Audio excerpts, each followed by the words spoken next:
Hey everybody, welcome back to LegalSpeak. I'm the Law Morris, and this is the video essay series where I get to talk about the games I've been playing and the video game industry as a whole.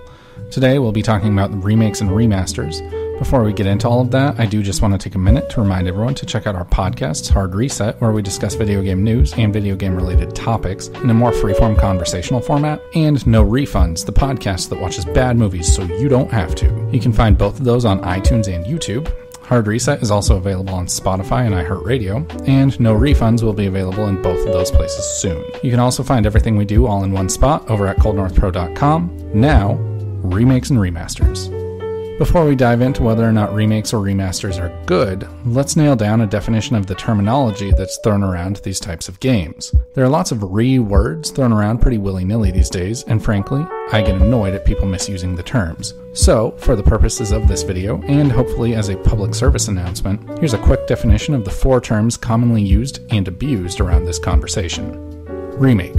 A remake is making the same game from the ground up. Same levels, characters, style, essentially the same game, but new game engine, graphics engine, art, etc. Same game, new assets. The Spyro Reignited trilogy is a perfect example of a remake. Remaster. A remaster is a game that uses the old game and essentially gives it a really solid spit shine. Same assets, but those assets are polished and made to work on and utilize the power of newer hardware. Same game with new polish. Final Fantasy X and X-2 and Kingdom Hearts 1.5 and 2.5 on PS4 are excellent examples of remasters. Reboot. A reboot is a fresh take on an existing character. A new artist having a new idea for a character or IP that already exists and wiping the slate clean to start the story anew. Tomb Raider 2013 is a reboot. There seems to be a lot of people that call sequels reboots just because it's been a really long time since the last entry. Live Free or Die Hard, Predators, The Force Awakens, they're all sequels, they're not reboots. Port. Finally, a port is the least exciting term that needs to be defined. A port of a game is simply taking the same assets and game that existed on one platform and making some modifications to provide the same experience on different hardware. Grand Theft Auto Liberty City Stories originally released on PSP and was later ported to the PS2. Now that we're all on the same page with respect to terminology, we can discuss remakes and remasters. During the 8th generation of consoles, there has been an increasing number of remakes and remasters released when compared to previous generations. The reasoning for this can be speculated on until the cows come home, but regardless of why this has been happening, it doesn't change the fact that there is a fairly vocal group of players that dislike remakes and remasters. While I am someone that loves remakes and remasters, more on that later, I think the anti-group has some legitimate arguments.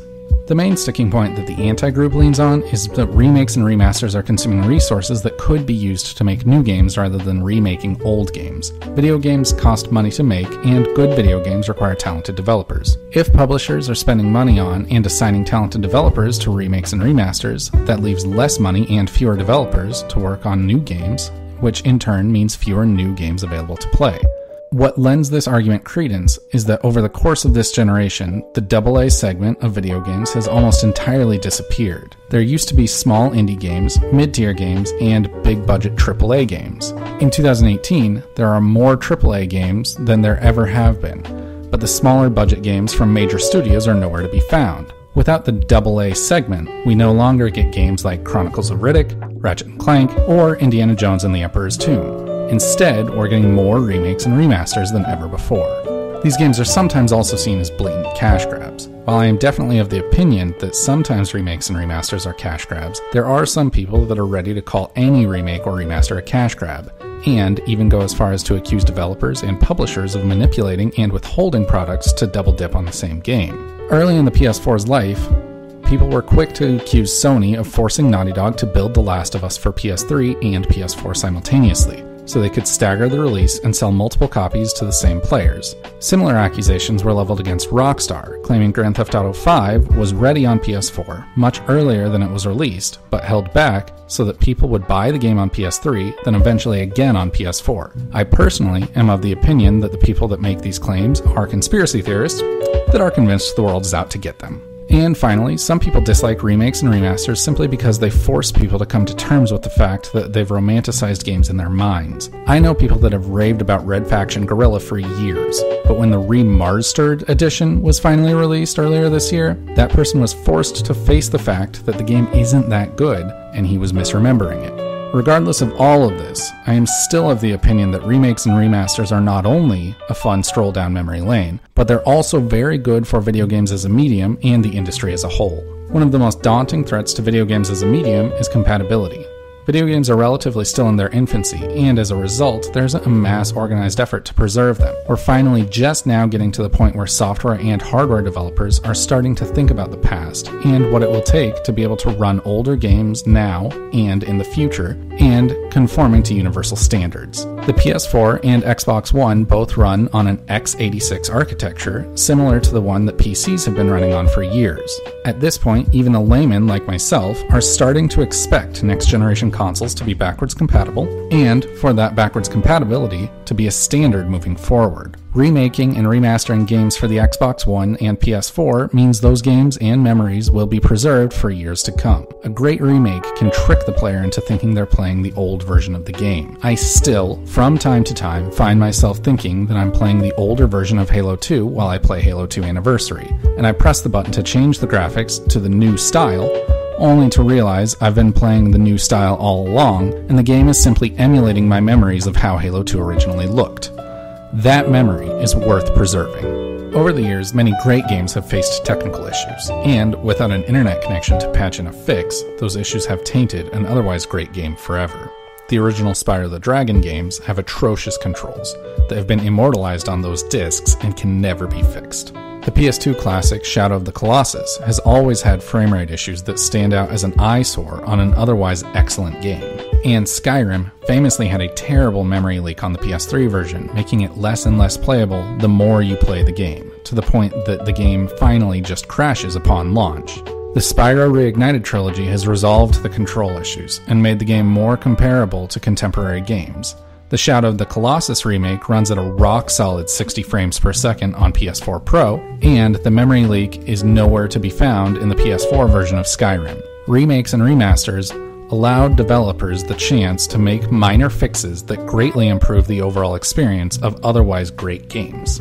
Not only do remakes and remasters offer developers a second chance to fix what they may have let slip through the cracks, but they offer players a second chance to pick up a title they may have missed for a myriad of reasons. The first time I ever played some of my favorite games of all time was when they were remade or remastered. I was an Xbox and GameCube kid during the 6th generation of consoles, and didn't have reliable access to a PS2, so when I had the opportunity to jump on Shadow of the Colossus when it was remastered for PS3, I was all over it. I played the entire BioShock series and The Last of Us for the first time on PS4, and the catalyst into one of my favorite stories ever told happened when I was stuck on a plane and had nothing else to do but sink my teeth into Metal Gear Solid 3D on my 3DS. Remaking or remastering a game can offer developers and players a second chance for romance, but they also have the potential to set the stage for a more meaningful future.